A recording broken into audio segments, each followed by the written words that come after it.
நம்ம விஜய் வந்து கவரிக்கிட்ட ரொம்பவே கோவமா பேசுறாங்க. இங்க பாரு கவரி, உனக்கு எனக்கு எல்லாம் முடிஞ்சு போச்சு. அது மட்டும் இல்லாம நீ தானே சொன்ன ரொம்ப நல்ல மாதிரி எல்லாத்துக்கும் என்னை விட்டுட்டு போறேன்னு சொல்லிட்டாலும் அப்போ போர் வருது. எதுக்காக என்ன திருப்பி திருப்பி கால் பண்ணி என்ன வேற டிஸ்டர்ப் பண்றதுக்கு? அது மட்டும் இல்லாமல் நீ முடிவு பண்ண மாதிரியே இருக்கட்டும்.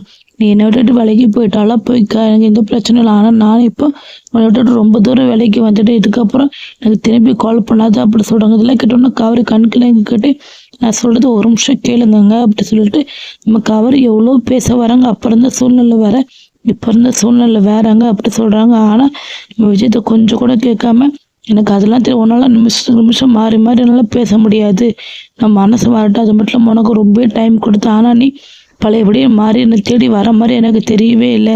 அதனால தான் நான் இப்போ வேலைக்கு போயிட்டேன் விட்டுட்டு அப்படி சொல்லிட்டு ரொம்ப கோவமாக காலை கட் பண்ணிடுறாங்க. இந்த பக்கம் கவர் நினச்சி கண்களையும் கலந்துக்கிட்டு இருக்காங்க. அதே மாதிரி கரெக்டாக விஜயும் கரெக்டாக நம்ம காவிரி தேடி வீட்டுக்கு வந்துடுறாங்க. அப்போ வீட்டில் இருக்கவங்க எல்லாரும் முகத்தை பார்த்து நம்ம விஜய் நினைக்கிறாங்க என்ன காவிரி மெசேஜ் பண்ணியிருந்தா அது மட்டும் இல்லாமல் எல்லா பிரச்சனையும் மொத்தம் முடிஞ்சு போச்சுன்னு. ஆனால் வீட்டில் இருக்கவங்க முகத்தை பார்த்து எதுவுமே அப்படி தெரியலையே அப்படி சொல்லிட்டு உள்ளே வராங்க. உள்ளே வந்தோன்னே நம்ம குமரன் வந்து வாங்க விஜய்ன்னு சொல்லி கூப்பிடுறாங்க. ஆனால் நம்ம சாரதா பாட்டி எதுவுமே எந்த ஒரு வார்த்தை சொல்லாமல் அமைதியாக இருக்காங்க. அப்போது அங்கே வந்து காவேரி விஜய் வந்துட்டாரு அப்படி சொல்கிறாங்க. உடனே காவேரி வந்து அங்கேருந்து வேகமாக ஓடி வந்து விஜய் கட்டி பிடிக்கலான்னு சொல்லிட்டு வராங்க சந்தோஷத்தில். ஆனால் சாரதா பார்த்தோன்னே அமைதியாக நின்றுறாங்க. இதை கவனித்து விஜய் வந்து என்ன காவேரி எல்லா பிரச்சனையும் மொத்தமாக முடிஞ்சு போச்சு, என்னை வந்து கூட்டிகிட்டு போங்க அப்படி சொல்லிட்டு மெசேஜ் போட்டிருந்தேன். ஆனால் இப்போ இங்கே வந்த பிறகு ஒரு வார்த்தை கூட பேசாமல் அமைதியாக நிற்கிற அப்படி சொல்கிறாங்க. ஒன்று நம்ம சாரதா வந்து அவள் பேச மாட்டேன், நான் பேசணும் தம்பி அப்படி சொல்லிட்டு என்ன தம்பி நடக்குது? அது மட்டும் இல்லாமல் அவள் கர்ப்பமாக தெரிஞ்சோன்னே எனக்கு மிகப்பெரிய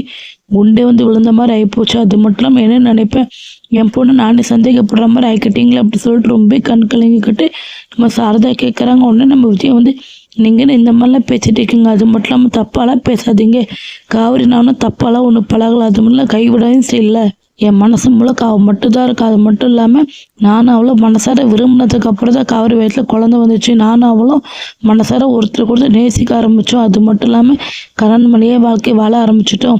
அதுக்கப்புறம் தான் இந்த மாதிரி பிரச்சனை நடந்து நீங்கள் அவளை கூட்டிகிட்டு வந்துட்டீங்க. இப்போ கூட அவள் கர்ப்பமாக விஷயம் கூட எனக்கு இங்கே வந்த பிறகு தான் தெரியும். ஆனால் அதுக்காக நான் காவிரிக்கு பின்னாடி ஒன்று ஓடி ஓடி வரல, என் மனசு முழுக்க அவள் மட்டும்தான் இருக்கா. குழந்தைங்களுக்கு பிறக்கலாம் கூட எனக்கு காவிரி மட்டும்தான் முக்கியம். ஏன்னா காவிரி தான் எனக்கு எல்லாமே. காவிரி எனக்கு கிடச்ச மிகப்பெரிய புதுசாவளை மட்டும் என்னது பிரிச்சிடாதீங்க அப்படி சொல்லிட்டு கை எடுத்து கும்பிட்றாங்க. அது மட்டும் இல்லாமல் நான் 1000 நேரம் உங்ககிட்ட மன்னிப்பு கேட்ட எல்லா பிரச்சனைக்காகவும் நான் அக்ரிமெண்ட் போட்டு கல்யாணம் தான் பண்ண தப்பு தான், அதுக்காக காலில் கூட விழுந்து மன்னிப்பு கேட்குறேன். ஆனால் காவிரி மட்டும் என்னது பிரிச்சிடாதீங்க அப்படி சொல்லிட்டு விஜய் கணக்கில் சொல்கிறாங்க. இதெல்லாம் பார்த்தா நம்ம பாட்டி வந்து அதான் அந்த பையன் மன்னிப்பு கேட்கலாம் எல்லாம் மறந்துட்டு சாரதா அப்படி சொல்கிறாங்க. ஒன்று அங்கே இருக்க முகமே சரி கிடையாது. நம்ம சாரதா சொல்கிறாங்க, நீங்கள் இப்படிலாம் சொல்கிறீங்க சந்தோஷமாக தான் இருக்கா, ஆனால் காவிரி உங்கள் வீட்டில் வந்து சந்தோஷமாக வாழ்ந்துட முடியுமா அப்படி சொல்லி கேட்குறாங்க. ஒன்று விஜய் வந்து ஏன் இப்படி பேசுகிறீங்க, எல்லாருமே காவிரி எப்போ இந்த வீட்டுக்கு வருவான்னு சொல்லிட்டு தான் காத்துக்கிட்டு இருக்காங்க அப்படி சொன்னோன்னு நம்ம காவேரி முகமே சரி கிடையாது. சாரதா அப்படியே காவேரி பார்க்குறாங்க. அப்போ நம்ம சாரதா வந்து நம்ம காவிரி பார்த்து முறைச்சிக்கிட்டு இருக்காங்க. அப்போ காவிரி எதுவுமே சொல்லிடாதமா அப்படி சொல்லிட்டு மண்டையை அசைக்கிறாங்க. இதை பார்த்தோன்னே நம்ம விஜய் வந்து சொல்கிறாங்க, என்ன காவிரி தான் மண்டையை ஆட்டுறீங்க, சொல்ல வரீங்க, இது தப்பாக இருக்குது, அது மட்டும் அவங்க முகமே சரி கிடையாது, எல்லா பிரச்சனையும் முடிஞ்சிச்சுன்னு காவிரி சொல்கிறான். ஆனால் இங்கே எதுவும் மிகப்பெரிய பிரச்சனை போய்கிட்டு எனக்கு தெரியல, ஆனால் ஒழுங்கு மரியாதை உண்மையை சொல்ல போகிறீங்களா அப்படி சொல்லிட்டு ரொம்ப கோவமாக கத்தையும் நம்ம சாரதா வந்து எல்லாம் உண்மையை சொல்லிடுறாங்க. இதை கேட்டுன்னு விஜய்க்கு செம்ம கோவம், இவ்வளோ பிரச்சனை நடந்துங்கிட்ட ஒரு வார்த்தை கூட இவ சொல்லலை. அது மட்டும் இல்லாமல் 1000 பேர் என்ன சொன்னாலும் என்னை விட்டுட்டு நீ போயிடுவா அப்படி சொல்லிட்டு ரொம்ப கோவமாக எல்லா பிரச்சனையும் நான் முடிச்சுட்டு வந்துடுறேன். அது மட்டும் இல்லாமல் உங்கள் சித்தியும் பாட்டி எதுவும் சொல்லாதீங்க அப்படி சொல்லிட்டு நம்ம காவிரி சொல்கிறவ நீ வாயை மூடு நான் பார்த்துக்கிறேன் அப்படின்னு பாட்டி சொல்லிட்டு சாரதா நீனே சொல்கிறேன் நான் சொல்லிட்டு அப்படி சொல்லி கேட்குறாங்க.